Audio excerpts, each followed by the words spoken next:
সম্মানিত হাজিগণ ও আমার উমরা পালনকারী ভাই বোনেরা, যারা হজ করবেন এবং উমরা করবেন, হাজি সাহেবদের উদ্দেশ্যে এবং উমরা পালনকারীদের উদ্দেশ্যে খুবই জরুরি একটি আলোচনা শোনা প্রত্যেকের জন্য। যারা হজ করবেন, উমরা করবেন, প্রত্যেকের জন্য শোনা খুবই জরুরি। বিষয়টা হচ্ছে, হজ করলে এবং উমরা করলে ইহরাম বাঁধা লাগে।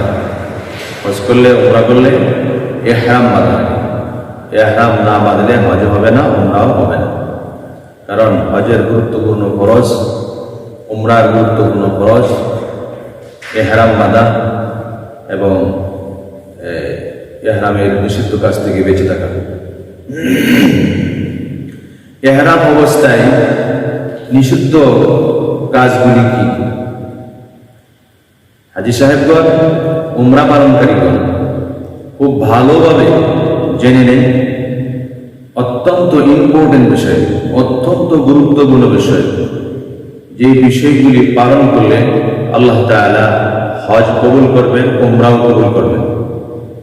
নিষিদ্ধ কাজগুলি, নিষিদ্ধ বিষয়গুলি, নিষিদ্ধ জিনিসগুলি যদি আমরা মেনে চলি, তাহলে আল্লাহ তাআলা আমাদের হজ এবং উমরা অবশ্যই কবুল করবেন। হজ্জে মাবরুরের তৌফিক দান করবেন এবং কবুল উমরা করার তৌফিক দান করবেন। নিষিদ্ধ কাজগুলি কি কি? নিষিদ্ধ কাজগুলিকে আমরা 5 ভাগে বিভক্ত করতে পারি। হাজি সাহেবদের জন্য এবং উমরা পালনকারীদের জন্য নিষিদ্ধ কাজগুলি কি কি, সেই কাজগুলি আমরা 5 ভাগে বিভক্ত করতে পারি। 1 নম্বর, আল্লাহ তাআলার সাথে সম্পৃক্ত কতগুলি কাজ। 2 নম্বর, নিজের শরীর, দেহ এবং কাপড়ের সাথে সম্পৃক্ত কতগুলি কাজ। 3 নম্বর, স্ত্রীর সাথে সম্পৃক্ত কতগুলি কাজ। 4 নম্বরে, সাথীদের সাথে কতগুলি কাজ।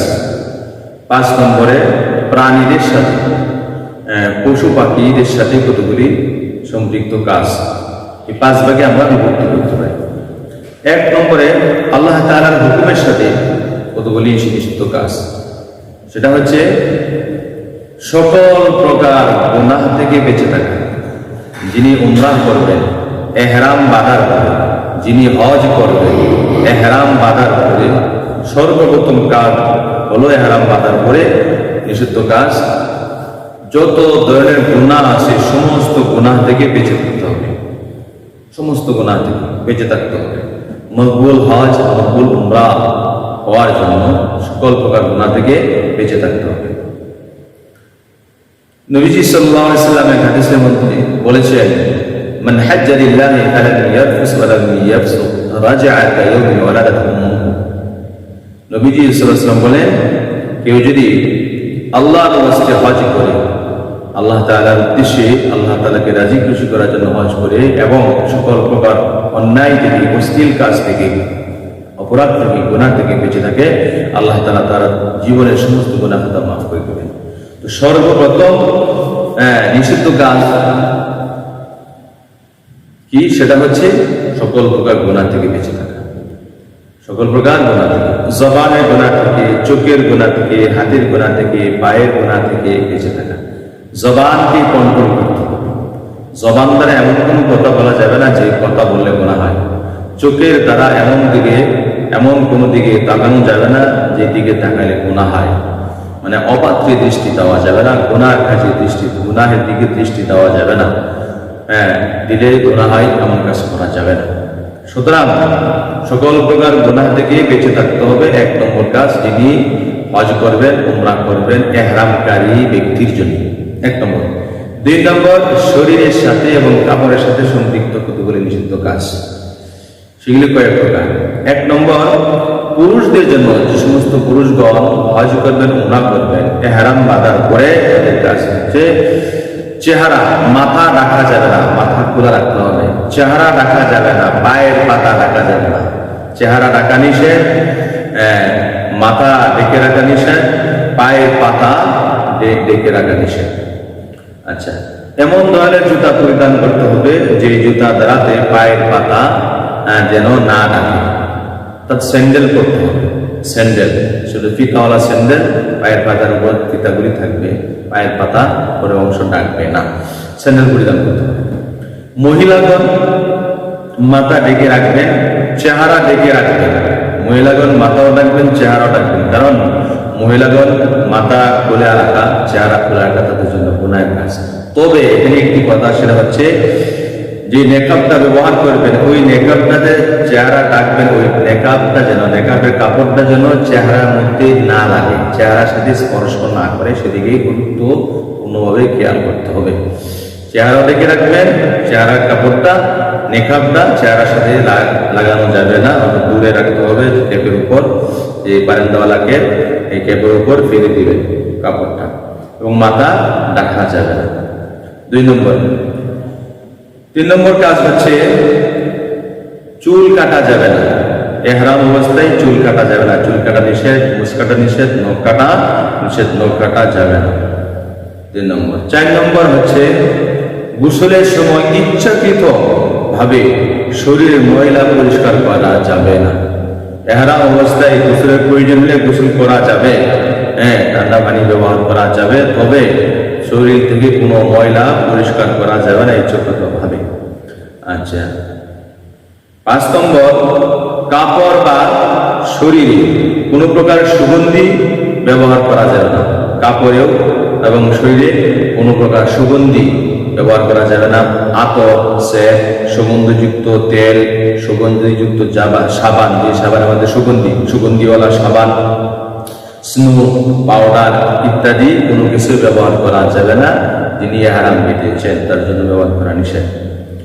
এমনকি যারা পান খান, পানের সাথে জর্দা খান, সুগন্ধিওয়ালা জর্দা, সেই জর্দা খাওয়াও নিষেধ। মহিলারা খুশবু ব্যবহার করবে না এবং মেহেদি ব্যবহার করবে না, মেহেদিও খুশবুর অন্তর্ভুক্ত। আচ্ছা, সুতরাং পুরুষ এবং মহিলা কেউই মেহেদি ব্যবহার করবে না, ব্যবহার করা নিষেধ। 5 নম্বর। 6 নম্বর, পুরুষদের জন্য শরীরের যে কোনো অঙ্গে, পুরুষদের জন্য শরীরের যে কোনো অঙ্গে সেলাই যুক্ত কাপড় পরা যাবে না, তারা পরবে না, পরা নিষেধ। সেলাই যুক্ত কাপড়, যে কাপড়ে সেলাই করা আছে, শরীরের কোনো অঙ্গে লাগানো যাবে না সেলাই যুক্ত কাপড়। যেমন পাঞ্জাবি পরা যাবে না, সেলোয়ার পরা যাবে না, জুব্বা পরা যাবে না, শার্ট পরা যাবে না, গেঞ্জি পরা যাবে না, সোয়েটার পরা যাবে না, কোট, জাঙ্গিয়া, মোজা ইত্যাদি পরা যাবে না, পরা নিষেধ। আচ্ছা, আরেকটি বিষয় হচ্ছে যদি এহরামের কাপড়, সেলাইবিহীন কাপড়টা ছিঁড়ে যায়, এহরামের কাপড়টা ছিঁড়ে যায়, তাহলে এই কাপড়টাকে সেলাই করা যাবে, কারণ ছিঁড়া কাপড় পরলে সতরের সমস্যা হবে, সতর খুলে যাবে, সেলাই করা যাবে, সেলাই করে পরা যাবে। আরেকটা কথা, কোনো হাজি এমন বৃদ্ধ বয়সে পৌঁছে গেছেন, বৃদ্ধ, সে তার বার্ধক্যের কারণে সেলাইবিহীন কাপড় পরলে সতর খুলে যাওয়ার খুবই সম্ভাবনা বেশি, তিনি সতর ঢেকে রাখতে পারেন না একজন হাজি, তখন ওই হাজির জন্য সেলাইযুক্ত এহরামের কাপড় পরতে পারবেন। যদি সতরকে হেফাজত করতে না পারেন, তার জন্য এই সুযোগটা আছে, যিনি মাজুরের জন্য এই সুযোগটা আছে। আচ্ছা, 3 নম্বর হচ্ছে স্ত্রীর সাথে কতগুলি নিষিদ্ধ কাজ। স্ত্রীর সাথে কতগুলি নিষিদ্ধ কাজ, যে নিষিদ্ধ কাজগুলি করা যাবে না। যেমন স্ত্রীর সাথে যৌন উত্তেজক কোনো কথাবার্তা বলা যাবে না এহরাম অবস্থায়। উমরাকারীগণ এবং হজ পালনকারীগণ এহরাম বাঁধার পরে আপন স্ত্রীর সাথে যৌন উত্তেজনা করে, এমন উত্তেজনা সৃষ্টি করে এমন কথাবার্তা বলা যাবে না। স্ত্রীর সাথে অন্তরঙ্গ মুহূর্তের কোনো কাজও করা যাবে না, স্ত্রীর সাথে অন্তরঙ্গ মুহূর্তের কোনো কাজও করা যাবে না, করা নিষেধ। তবে স্ত্রীর পাশে বসা যাবে, তার সাথে চলাফেরা করা যাবে, তার হাত ধরা যাবে, তাতে কোনো সমস্যা নেই। কিন্তু স্ত্রীর সাথে একই বিছানা এহরাম অবস্থায় উমরা পালনকারীগণ, হজ পালনকারীগণ, হাজিগণ স্ত্রীর সাথে একই বিছানা রাত্রেবেলায় অথবা কোনো সময় শোয়া নিষেধ, না শোয়াটাই ভালো, উত্তম, শোয়া ঠিক না, ঠিক আছে, গুনাহ থেকে বাঁচার জন্য, এহরামকে হেফাজত করার জন্য, হজটাকে এবং উমরাকে হেফাজত করার জন্য। 4 নম্বর, 4 নম্বর সাথীদের সাথে সম্পৃক্ত কতগুলি বিষয়। যিনি উমরা করবেন, যিনি হজ করবেন, ইহরাম বাঁধার পরে কতগুলি গুরুত্বপূর্ণ বিষয় যেগুলো নিষিদ্ধ, তার মধ্যে হচ্ছে সাথীদের সাথে কতগুলি কাজ নিষেধ। কোনো সাথীর সাথে ঝগড়া করা যাবে না। হজ করতে যায়, উমরা করতে যায় বহু মানুষ, সাথীদের সাথে অনেক ঝগড়া হয়। এক রুমে থাকে 7 দিন 8 দিন 1 সপ্তাহ 15 দিন 20 দিন থাকে এক রুমে থাকলে বিভিন্ন বিষয় নিয়ে, ছোটখাটো বিষয় নিয়ে, খানা পিনা নিয়ে, সুযোগ সুবিধা নিয়ে অনেক ঝগড়া করে। এই ঝগড়া করলে হজ নষ্ট হবে, উমরাও নষ্ট হবে, ইহরামটাও নষ্ট হয়ে যাবে। হজের সওয়াব থেকে বঞ্চিত হবেন, উমরার সওয়াব থেকে বঞ্চিত হবেন। মকবুল হজ, মকবুল উমরা ভাগ্যে জুটবে না ঝগড়া ফাসাদ করলে। সুতরাং সাথীদের সাথে ঝগড়া ফাসাদ করা যাবে না, সাথীদের গালিগালাজ করা যাবে না, সাথীদেরকে কটু কথা বলা যাবে না। সাথীদের সাথে অনেক ভাই আছেন যারা সামান্য সুবিধার জন্য বলে ফেলে, এমন হোটেলে রাখলো কেন, হোটেলটা ভালো হয় নাই, এই বিছানাটা ভালো না, চাদরটা ভালো না, কাপড়টা ভালো না, খাবার সকালে খাবার ভালো খাবার দেয় না, দুপুরে খাবার ঠিক মতো দেয় না, হোটেলটা নোংরা, ইত্যাদি ইত্যাদি যা হতে পারে। বিভিন্ন হাজিরা হজ করতে যায়, উমরা করতে যায়, ট্রাভেলসের মালিক যে আছে তাদের সাথে বিভিন্নভাবে তর্কে জড়ায় যায়, ঝগড়া করে। এমনকি অনেক সময় হাজিগণ ট্রাভেলসের মালিকের এজেন্সির সাথে মারামারি করে। মারামারি করলে ওই সামান্য কয়েকদিন, 1 মাস যারা হজ করতে যান তারা 1-1.5 মাস থাকেন, যারা উমরা করতে যান তারা 15 দিন থাকেন। এই সামান্য কয়েকদিনের জন্য একটু অসুবিধা হতেই পারে, সামান্য কিছু অসুবিধা হতেই পারে, সকল সুবিধা তো আপনি পাবেন না। এই অসুবিধার জন্য আপনি নিজেকে সংযোগ করেন, জবানকে সংযোগ করেন, জবানকে কন্ট্রোল করেন, নিজের হাতকে কন্ট্রোল করেন। যদি কন্ট্রোল না করতে পারেন তাহলে আপনি কিসের মুসলমান। সুতরাং আমাদের জন্য অত্যন্ত জরুরি, হাজিদের জন্য, উমরা পালনকারীদের জন্য ইহরাম বাঁধার পরে ট্রাভেলস মালিকের সাথে কোনোভাবে কথাবার্তা ঝগড়া বাসাদ করবো না, কথাবার্তায় আমরা কোনো ধরনের তাদেরকে কষ্ট দেব না। আমরা যদি কোনো কথা বলতে হয় বুঝিয়ে সুঝিয়ে সুন্দর ভাষায়, মনোরম ভাষায়, ভালো ভাষায় তাদেরকে বুঝিয়ে দেবো যে এই কাজটা এমন হলে ভালো হয়, কিন্তু ঝগড়া করবো না, মারামারি করবো না। ঝগড়া মারামারি করলে আওয়াজ নষ্ট হবে, উমরা নষ্ট হবে, সব থেকে বঞ্চিত হয়ে যাবে। আরেকটা জিনিস, সাথীদের কোনো জিনিস তার অনুমতি ছাড়া, বিনা অনুমতিতে একজন সাথী আরেকজনের সাথীর জিনিসপত্র ধরবো না। অনুমতি ছাড়া সে একটা জিনিস করে হোটেলে রেখে গেছে, আপনি করে ফেললেন, এটা ঠিক না। কারো জিনিস অনুমতি ব্যতীত, তার অনুমতি ছাড়া ধরা সম্পূর্ণ নিষেধ, সবসময় সব জায়গার জন্য। এটা আপনি ধরলে হয়তো সে কষ্ট পাবে, নিলে হয়তো কষ্ট পাবে, ঠিক আছে? সুতরাং এমন কাজ করবো না। যদি অনুমতি ছাড়া ধরে ফেলেন, হয়তো এমন হতে পারে, এমন প্রেক্ষাপট, এমন অবস্থা হতে পারে আপনাকে চোর সাব্যস্ত করে ফেলবে। চোর সাব্যস্ত করে ফেললে আপনার জেল কাটতে হতে পারে, ঠিক আছে? সুতরাং আল্লাহ তাআলা হেফাজত করুন। 5 নম্বর, সেটা হচ্ছে আমাদের নিষিদ্ধ কাজ, হাজিদের জন্য, উমরা পালনকারীর জন্য নিষিদ্ধ কাজ, সেটা হচ্ছে প্রাণীদের সাথে কোনো প্রাণীকে হত্যা করা যাবে না। বন্য পশু শিকার করা যাবে না। বন্য পশু শিকার করা থেকে বিরত থাকতে হবে, এবং কেউ যদি বন্য পশু শিকার করে তাকে সহযোগিতা করা যাবে না, তাকে সাহায্য করা যাবে না। মাতার উকুন মারা যাবে না, উকুন মারার জন্য সাহায্য করা যাবে না। সুতরাং আমাদের জন্য খুবই জরুরি, ইম্পর্টেন্ট বিষয় যে আমাদের হজটাকে, আমাদের উমরাটাকে কবুল করার জন্য আল্লাহ দরবারে যতগুলি নিষিদ্ধ কাজ আছে, ইহরাম বাঁধার পর নিষিদ্ধ কাজগুলির কথা বলছি, এই নিষিদ্ধ কাজগুলি অবশ্যই বেঁচে থাকতে হবে। 1 নম্বর কাজ, সকল প্রকার গুনাহ থেকে বেঁচে থাকতে হবে। যত গুনাহ আছে আল্লাহর কাছে দোয়া করতে হবে, আল্লাহ তুমি আমার হজটা, আমার উমরাটা তুমি কবুল করো। পৃথিবীর সর্বশ্রেষ্ঠ জায়গা, সর্বোত্তম জায়গা, যেখানে নবী রাসূলগণ এসেছে, যে দেশে, যে জায়গায়, যেখানে কোরআনে কারীম নাযিল হয়েছে, মক্কা এবং মদিনা, ওই জায়গায় এসেছি।